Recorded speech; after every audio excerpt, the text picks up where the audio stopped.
हिंदुओं की धार्मिक यात्रा के खिलाफ कट्टरपंथियों की इस साजिश पर सख्त कार्रवाई की जरूरत है।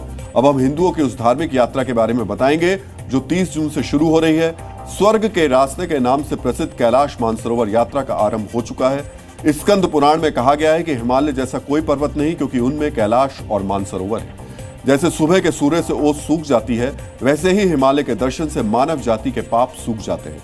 5 साल बाद एक बार फिर से कैलाश मानसरोवर की यात्रा शुरू हो रही है। कोरोना महामारी, फिर गलवान में भारत और चीन के बीच झड़प के बाद कैलाश मानसरोवर की यात्रा को रोक दिया गया था। लेकिन अक्टूबर 2024 में रूस में भारत के प्रधानमंत्री नरेंद्र मोदी और चीन के राष्ट्रपति शी जिनपिंग की मुलाकात के बाद दोनों देशों के बीच रिश्ते बेहतर हुए और अब फिर से कैलाश मानसरोवर यात्रा की शुरुआत हो रही है। इस बार कैलाश मानसरोवर यात्रा 2 अलग अलग रूट्स के जरिए हो रही है। पहला रूट उत्तराखंड के लिपुलेख दर्रे से होकर जाता है, जबकि दूसरा रूट सिक्किम के नाथुला दर्रे से कैलाश मानसरोवर तक जाता है। अगर आप उत्तराखंड के लिपुलेख दर्रे से कैलाश मानसरोवर की यात्रा करते हैं तो सबसे पहले इस यात्रा की शुरुआत दिल्ली से करनी होगी। दिल्ली में मेडिकल जांच के बाद अल्मोड़ा होते हुए धारचूला, बूढ़ी, गुंजी और लिपुलेख दर्रे को पार करके आप दारचेन पहुंचेंगे।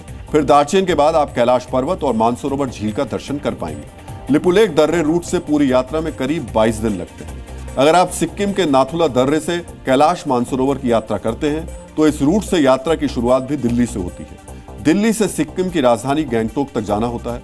गंगटोक से शेरथांग, लाजी और कंगमा होते हुए श्रद्धालु दारचेन पहुंचते हैं और फिर दारचेन के बाद कैलाश पर्वत और मानसरोवर झील का दर्शन करते हैं। सिक्किम रूट से पूरी यात्रा में करीब 21 दिन लगते हैं। कैलाश मानसरोवर की यात्रा के लिए भारत सरकार रजिस्ट्रेशन करती है और फिर प्री बुकिंग के आधार पर ही श्रद्धालु कैलाश मानसरोवर की यात्रा कर सकते हैं। इस यात्रा के दौरान पहाड़ पर काफी चढ़ाई करनी होती है, साथ ही आपको काफी ऊंचाई तक जाना पड़ता है, इसलिए श्रद्धालुओं को ऑक्सीजन की कमी जैसी दिक्कतों का भी सामना करना पड़ता है। ऊंचाई की वजह से सांस लेने में काफी दिक्कत होती है। इस यात्रा के दौरान आप अपने ऑक्सीजन से जुड़े दिक्कतों को कैसे दूर कर सकते हैं, तिब्बत की राजधानी लहासा से जी मीडिया संवाददाता सिद्धांत सिब्बल की इस रिपोर्ट में देखिए।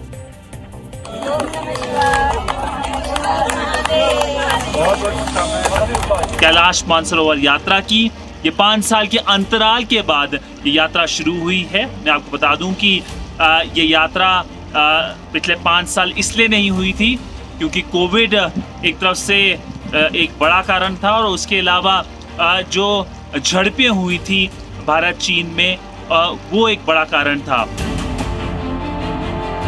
अगर आप ऐसे हाई ऑल्टीट्यूड में आते हैं और आपको चक्कर आते हैं या डिजीनेस फील होती है तो ये ऑक्सीजन ऐसे ली जाती है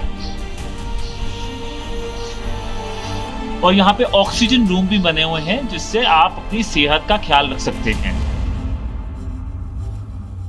लहासा की ऊंचाई समुद्र तल से 12,000 फीट है, जबकि कैलाश मानसरोवर की ऊंचाई समुद्र तल से लहासा के मुकाबले 2 गुनी करीब 21,778 फीट है। इससे आप अंदाजा लगा सकते हैं कि कैलाश मानसरोवर की यात्रा के दौरान आपको कितने मुश्किल हालातों से गुजरना होगा। इसलिए आज आपको यह भी जानना चाहिए, अगर आप कैलाश मानसरोवर की यात्रा के लिए जा रहे हैं तो आपको क्या क्या तैयारी करनी होगी, आपके पास क्या क्या होना जरूरी है। पहला, आपके पास यात्रा के लिए भारत सरकार और चीन सरकार से आवश्यक परमिट और वीजा जरूर होना चाहिए। दूसरा, आपके पास 1 सितंबर को कम से कम 6 महीने की वैधता वाले भारतीय पासपोर्ट होने चाहिए। तीसरा, अपना मेडिकल चेकअप जरूर करवा लें, क्योंकि यह यात्रा बेहद कठिन होती है, तो आपका शारीरिक रूप से स्वस्थ होना बहुत जरूरी है। सभी यात्रियों का यात्रा से पहले दिल्ली में मेडिकल चेकअप किया जाता है। चौथा, यात्रा के दौरान गर्म कपड़े, रेनकोट, दवाइयां, चार्जर, पावर बैंक, आरामदायक जूते, टॉर्च, चश्मा, टोपी, दस्ताने, ये जरूरी सामान सब रख लें। 5वां, हार्ट शुगर, गठिया, सांस लेने में दिक्कत जैसी कोई बीमारी है तो इस यात्रा से परहेज करें।